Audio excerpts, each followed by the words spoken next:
Hello, everyone. Today I am joined by Amber Smith. Amber and her chef husband of 26 years raised 10 wild children in southern Iowa. Her desire to help homeschool parents avoid burnout and build their best life with strong relationships led her to start blogging at 200 Fingers and Toes. And that is where you can find her latest articles, product reviews, new in due season homeschool podcast episodes. As a second-generation homeschool grad with a public school background, Amber understands the experience of transitioning a family to homeschool living. Amber serves the homeschool community as a freelance writer, reviewing and contributing to popular homeschool blogs and magazines, sharing tips and tools used in their homeschool over the last 18 years. Wherever she speaks, Amber offers practical examples to equip your homeschool, define your goals, dream bigger, and build relationships that are vibrant and active. Amber, I'm so glad to get to chat with you today. No, it's a pleasure to speak with you as well. One of my favorite past podcast guests actually recommended you to me, Gina Muncie. So I'm sure if Gina recommended you, that it will be a wonderful episode, and I can't wait to get started. So here at the beginning, can you just tell us a little bit about yourself, your family, and how you guys got started homeschooling? Yeah, actually, I am a second generation homeschooler. And so homeschooling was kind of always something I wanted to do, but a little bit less traditional desire for why. Actually, I was a terrible public school student. And so I was in a gifted and talented program, and I was in that program for about 3 years. And so I got to see a completely independent and different way of teaching. And then I went back to regular public school when we moved to Michigan. And so seeing the difference between the two, and then also just my nature did not fit the public school program. And so I tell people I was actually involuntarily homeschooled. My last 2 years of high school, I completely failed out of high school and took my 9th grade education and went to community college and actually made Dean's List in college. And so it wasn't really clicked with me until after I had made Dean's List that I was actually a really intelligent person. I just was not in the right environment to learn. And when we had kids, I thought, you know what, I'm going to have kids that learn like I do and who respond to the world around them like I do, and respond to the social pressures and all of the other things that come along with school. And I just wanted to give them the opportunity to make learning the most important thing in the beginning of their learning career, and then worry about all the other things. I always tell my kids, I want them to know who they are before other people start telling them who they are. And so that was really where my desire to homeschool came from, was from my own personal experience in public school. And then, we've kind of found our own way along the road, because being a second generation homeschooler, like I said, I wasn't really a part of our homeschooling program. I was the last of 7 kids to be brought into homeschooling. And so I didn't really have a hands-on homeschool experience. I went straight to community college and took classes at 16. And so I did have the opportunity to maybe look at things differently and see that you could learn outside of the box. So I think I brought that from my original experience into the homeschool experience that we have now. I love talking to other second generational homeschoolers. I am one myself, and I think all of us had such a different experience. There were different reasons our parents chose to homeschool, or different reasons why we connected there, and why we've then chosen to homeschool our own children. And so I love hearing how your own experience in public school actually kind of affected the way you thought about homeschooling now. So can you tell me a little bit about how your approach to home education has grown and changed over the years? I'm sure with 10 children, and as you started homeschooling, you've probably grown and shifted a little bit over time. We really have. One thing I knew was reading was an area that it was a weakness for me in public school. When I got older, I had a couple opportunities to do some programs where I needed to read things out loud on the spot. And I realized that that terrified me. And so I wanted a place to practice reading out loud. And so I started reading in a children's reading program, because I thought, if I need to practice, 4 and 5-year-olds are not going to laugh at me. And so I did the children's storied hour at Barnes & Noble. And I thought that is just a great place for me to practice public speaking and practice reading. So when I had my own herd of children because we had 10 children in 12 years. And so I had a whole bunch of little people. So nap time and bedtime were huge reading times for our family. And that was just a way to wind down. It was a way to get the little ones to lay down, but also I really wanted my kids to love to read and just to see that as a really valuable part of their time and experience.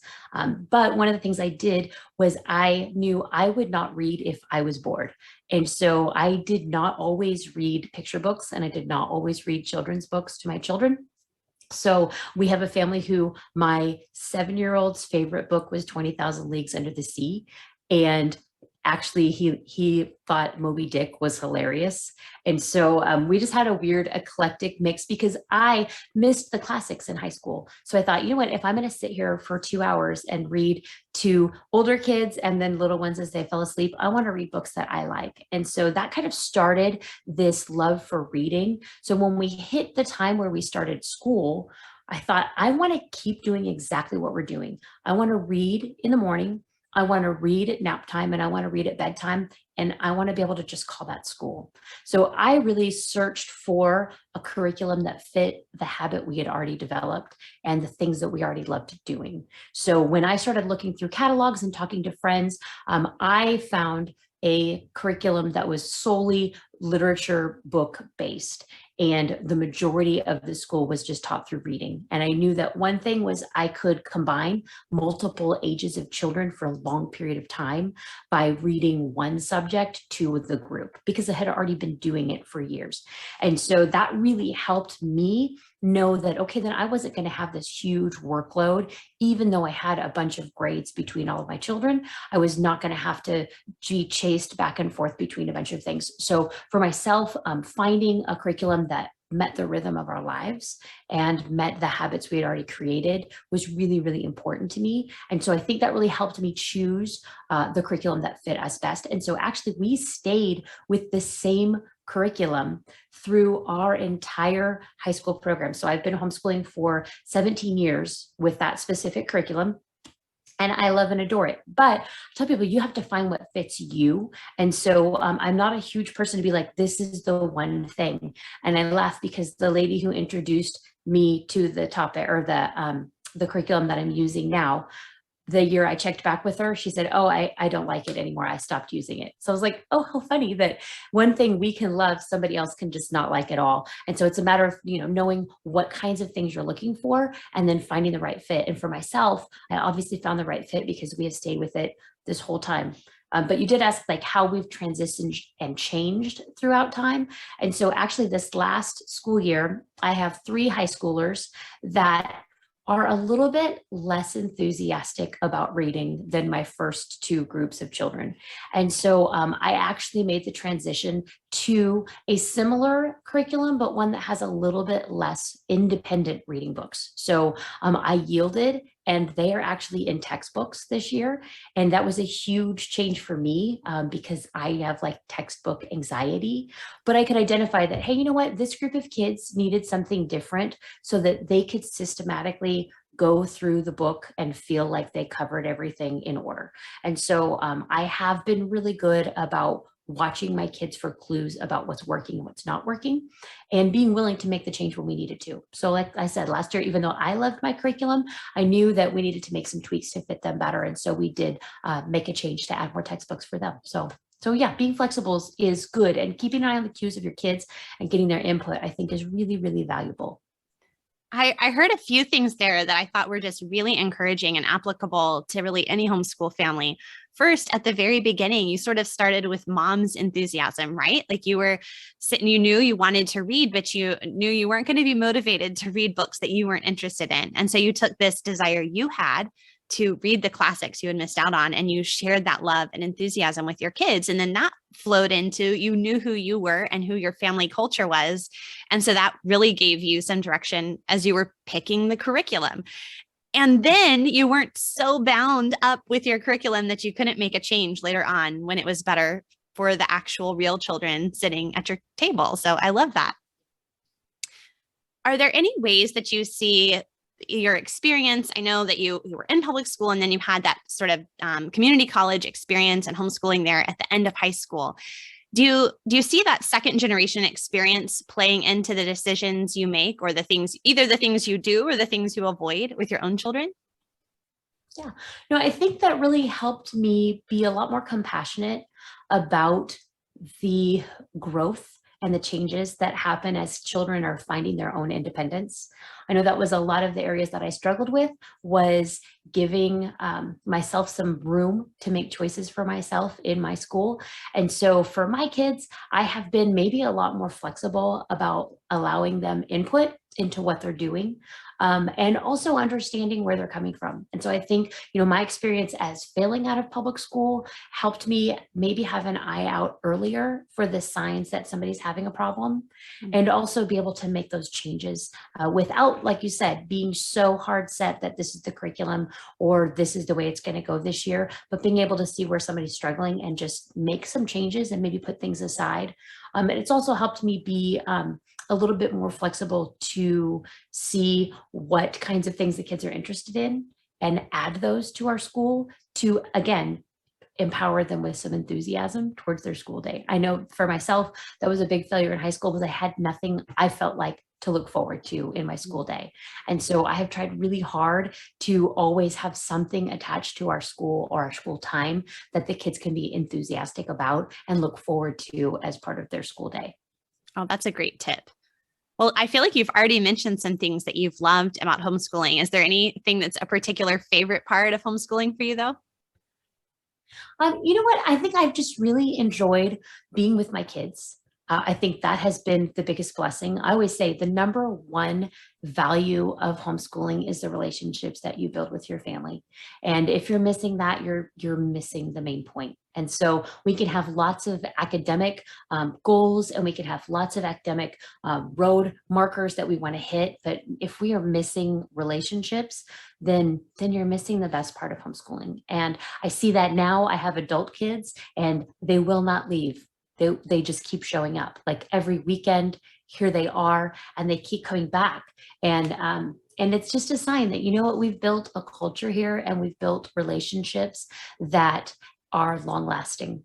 And that's really a testimony to what homeschooling can do when you work as a family and take into account all of the individual people involved. And so I think building family culture is one of the best things about homeschooling. I will say, and I made a note, making room for dad was one of the biggest reasons why I was motivated to homeschool as well.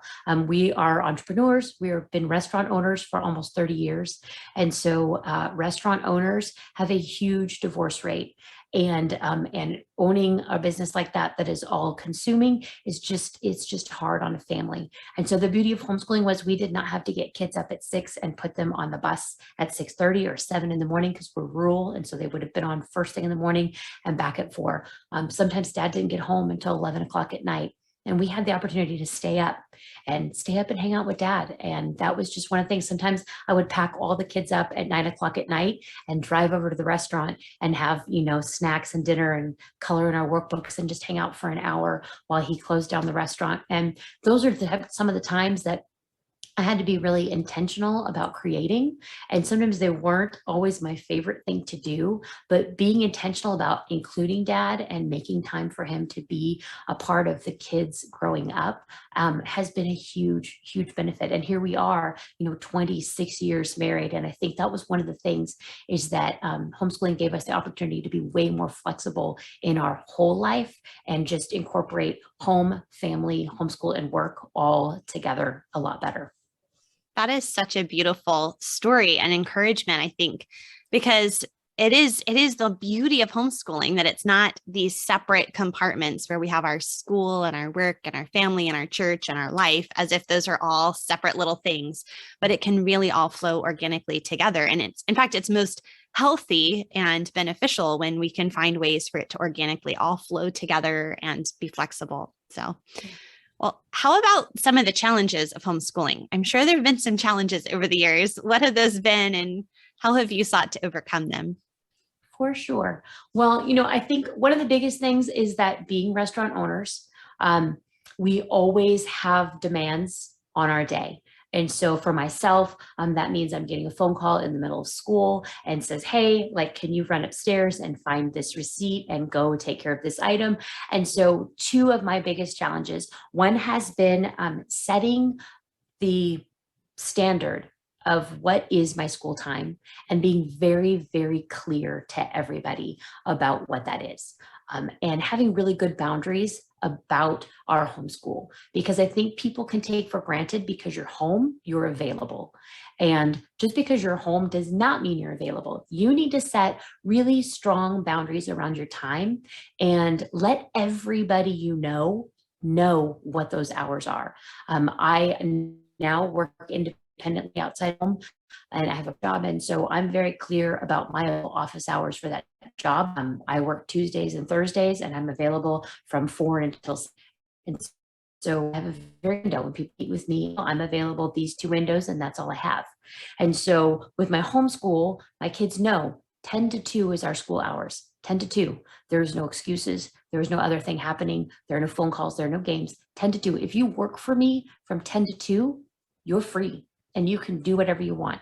And so I think setting that really clear expectation for the kids and for the people in our lives has been really helpful to just not frustrate us and not distract us, because it's very easy to get distracted. And so I try to set up as many outside ways to keep myself from getting distracted, so that I don't ruin our homeschool. I have a talk that's called if things aren't working, it's probably me.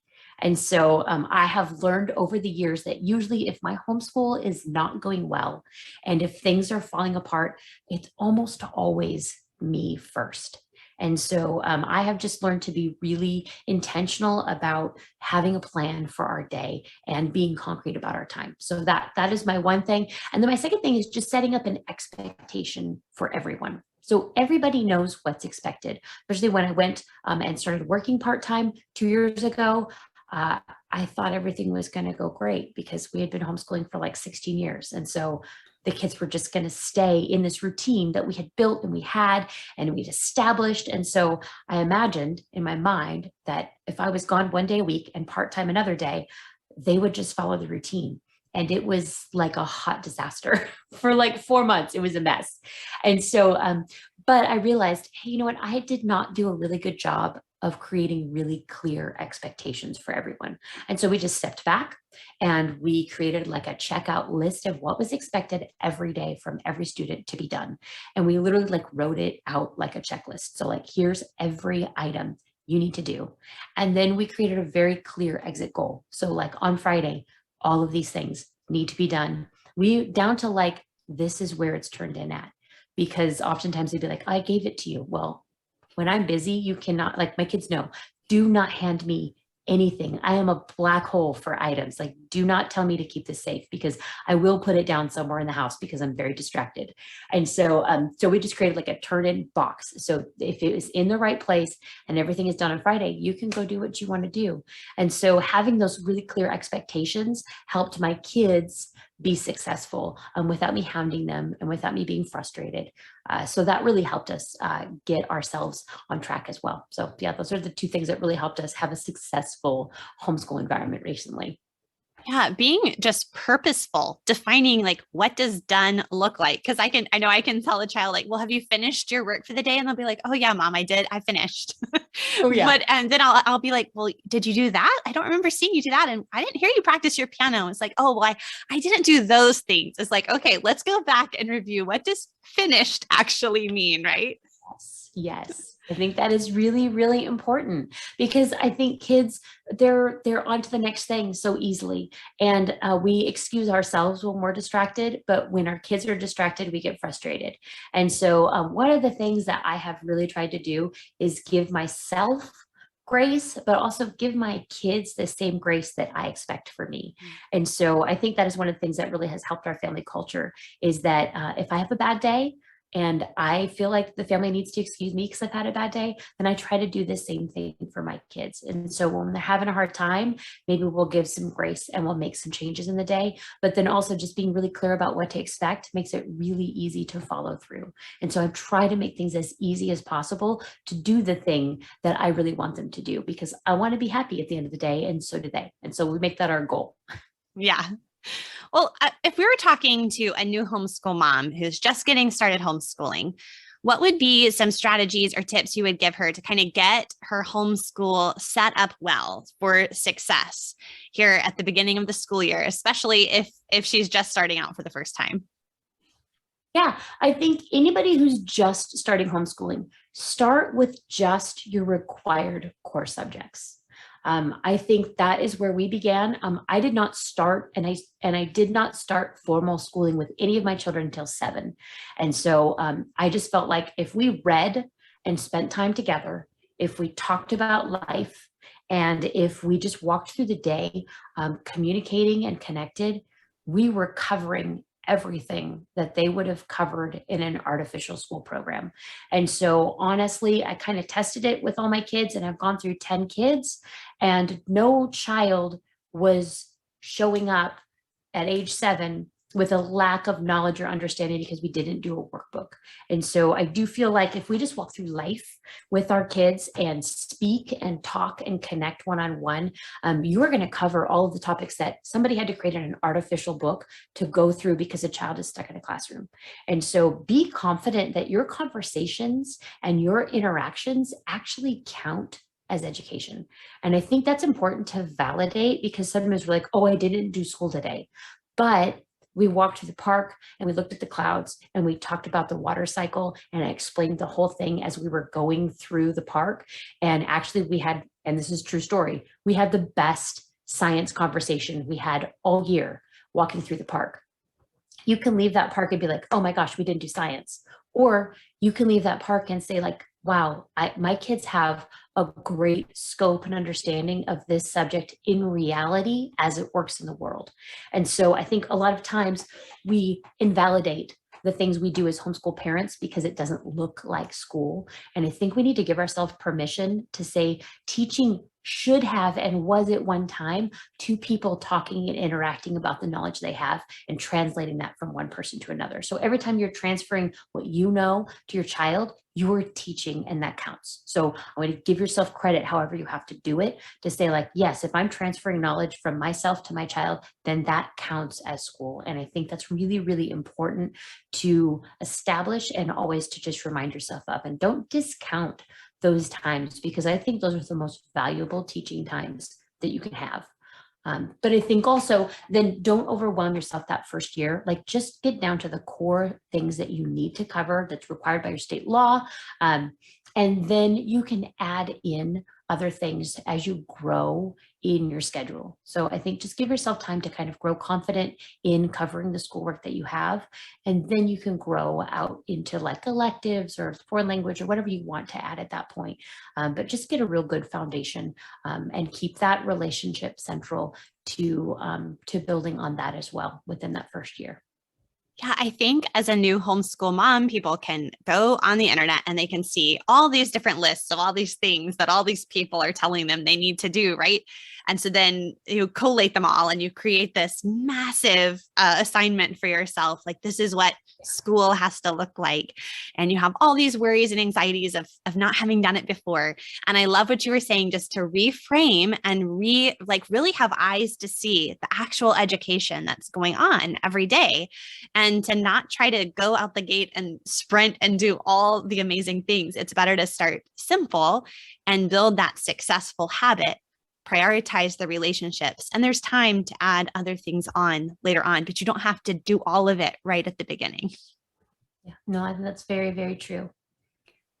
Well, how about maybe a mom who's been homeschooling for a little bit, but still here at the beginning of the school year is wanting to start the school year off well? Would there be any tips for success for that mom you would share?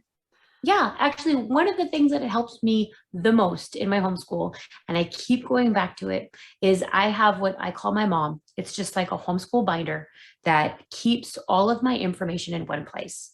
But the important things that I keep there is, what is my homeschool vision? And this one surprised me, but I actually bought like a little record keeping online program 10, 15 years ago, and I put it on my computer. And the first page made you put your homeschool vision to like progress through putting in your information for your student.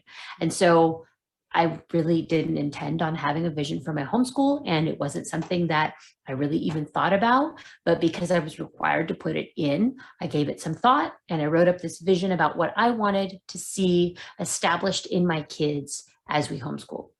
Well, lo and behold, that piece of paper, every year I pull it out and I read it. And every year I'm just like, I don't know, bolstered by those words that I wrote.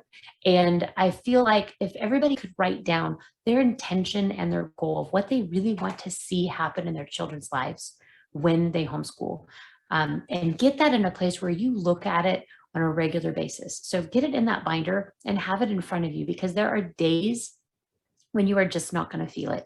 And there are days when homeschooling is hard. There are days where finances is screaming at you louder than the importance that you remember about homeschooling. And you're going to vacillate and think like, I could be doing X, Y, or Z. And so I think pulling out that vision and being reminded of like, no, this is why we made this choice. This was our intention. And you can also measure against your vision and say like, actually, I'm seeing these things come to fruition in our lives. So I think it's really important to get that vision in front of you. And I'm not like a big goals person. I don't do resolutions. And so it's very out of my character to have this. But every time I read it, I'm renewed in my enthusiasm and in my purpose. And so I feel like it's that important to have your vision written in front of you. So, and then a place where you can check in every once in a while and see what it was and read your own words and remind yourself. Yeah, especially on those hard days, remembering why you're doing this is really going to motivate you when you kind of look around at the mess or the cranky kid or the cranky mom and you're thinking, really, is this worth Yeah. it? And so to go back to that big picture that you crafted when you were maybe less insane, it can be really helpful. So true. Well, do you have any favorite books or podcasts that you recommend to new homeschool parents? I do actually. I really love Jen Wilkin. And so I feel like having some sort of devotional or some sort of thing that feeds you is really important. So I'm a huge podcast listener. I am an entrepreneur mom. I'm a blogger and a writer. So most of my podcasts that I listen to are business or crafting or marketing. I work for our state homeschool organization and I do their marketing and social media. So that's my sphere of interest. And so I'm always feeding my own brain. And I think it's just really important to be feeding your own brain. So I love Jen. I think she's a great teacher. And so there's a podcast called Knowing Faith that has Jen Wilkin and two other pastors. And I just love the community and the, back and forth between them. So that's really fun.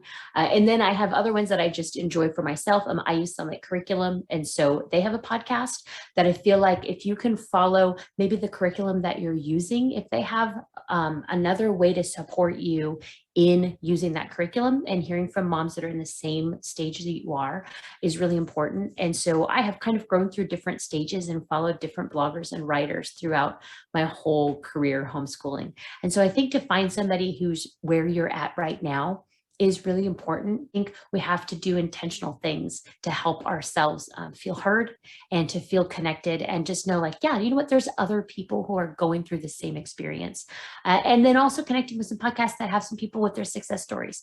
So I think podcasts like yours is great because I want to hear where people are at who maybe are a little bit ahead of me and inspire to be like, I can see the finish line through their story. So I think where you can find good stories of people who have gone through the hard times and are sharing their success is a great way to, I don't know, just encourage your own heart and be like, okay, no, you know what? I've got this. Like I can make it through and I can see the future in their stories. That's one of the reasons why I love asking all of my guests at least some of the same questions, because you really start seeing how all of these families are doing things just a little bit differently. And so you can learn from other ways of doing things. And yet you also start seeing the similarities and the parallels in lives, and just to know that you're not alone. And if there's an issue you're having in your homeschool, someone else has probably had it too, and they can come alongside you and cheer you on, and maybe give some tips from their own struggles and victories.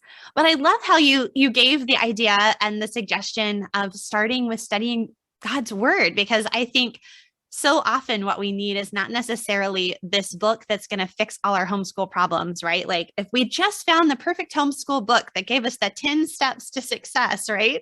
We keep looking for that. Like, that's just what I need. But a lot of times what we need is to just go back to God's word and spend time there, as it is living and active and encouraging and equipping, and then to grow our own minds as moms, that we're modeling for our children an adulthood of learning. We say we want them to be lifelong learners, and it's really important that that's what we're showing them that we're doing as well. Yeah, no, I think that's a huge value. And that's what I want my kids to know. And I reiterate, when I'm learning things that are hard, like, yes, we will always be throwing ourselves into learning hard things. And so it doesn't end with algebra. Like I learned how to build a website and I shared that with my kids. And so I think it's really important for us as moms to share those things that we're learning and that we're doing, if that's crafting, if that's singing, whatever things that you are using that feed your soul. I think it's really important to share that side of you with your kids and let them see that as well. Because I think the same thing, they're inspired to know, like, learning never ends. Like, we're always going to be doing this. Yeah. It's so much bigger than just, the worksheet assignment or the thing you're checking off on your list today, right? Learning is much bigger than just those 12 years in school. So here at the end, Amber, I'd like to ask you the questions I'm asking all of my guests. And the first one is just, what are you personally reading lately? Oh my goodness. I am the worst person to ask these questions. I am listening to, I love Audible. I drive a truck 2 days a week. And so I have some drive time. And so I take advantage of that. And so I love the greatest courses, which are like Harvard and college level courses that you can listen to the lectures online. And so I'm listening to one about writing nonfiction. I'm listening to one about the fall of the Roman Empire. And so I am 1,000% a total nerd. And so I'm also listening to a book called The Economic Hitman. So I'm on an economics and consumerism kick as well. So I just get on interests and I just kind of follow that vein and mine it for as long as I'm interested. So that has been the one thing that I think I have learned through homeschooling. Like when we were studying Eastern Hemisphere, I was obsessed with all things Japan and went down this long vein of reading fiction books and nonfiction books about Japanese culture. And so I think we can take a lot from our kids' homeschool and we can dig deep in the things that they're learning about, and it can actually spark an interest in us as well. So last year I wrote a government and economics unit study for our kids because I couldn't find a fit for a K through 12 school. Like we had a fifth grader through a senior. And so it's like, I want something that, again, everybody can read together. And so it got me kind of sparked and interested in economics. So here I am reading all kinds of just books that are way out of my normal interests, but that's what homeschooling will do. We'll just broaden your interests and drive you down some veins that maybe you never thought you were going to mine. That's right. Homeschool moms may never be the same. No. My kids know, like, oh, mom just went to the library and got a bunch of books on hold on some random topic. I may not even actually read all of them. Sometimes I just check out like 12 books and I bring them home, and it's just like my comfort stack of books. I'm like, okay, I'll just then skim through and see the information I need or see what sparks my interest. But having that stack makes me happy. Yeah. Yeah. Well, the final question, Amber, is just, what would be your best tip for keeping the homeschool day running smoothly? I think the best tip, and I kind of shared a little bit about it, but I think is letting everybody know your expectations. I think that's really important in your marriage. I think that's really important with your kids. If you're working, I think that's really important to guard your work time. I know, like, when I have a live interview, I go all around the house and I tell every single person, like, eyeball to eyeball, like, I have their full attention, and I say, hey, I'm going to be in a meeting from X time to X time. I will not be available. And they know my expectation. And so they help me meet that. And I think I've really allowed my family to be on the same team that I am by letting them all know my expectations. And then they have a choice. And most of the time, they choose to help me meet my obligations. They choose to help me meet those expectations. So I think you can help get your family on board by being really clear about what you expect. And I think also with husbands, that is so, so valuable. I think for a long time, my husband wanted to help me, and I just didn't know how to incorporate him. And so I thought, that's really dumb because I really want help. And then when he asks me how he can help me, I'm like, I don't know.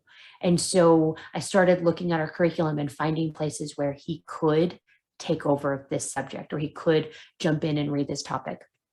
And so when I created a better expectation, then he was able to meet that expectation. And so I think sometimes we just do a poor job of creating an expectation for people that then they can step in and meet those. And so I think people in your community and people in your family really want to help you be successful. And I think the best thing we can do to help all of them is by being really clear about what we want to see from them in our lives.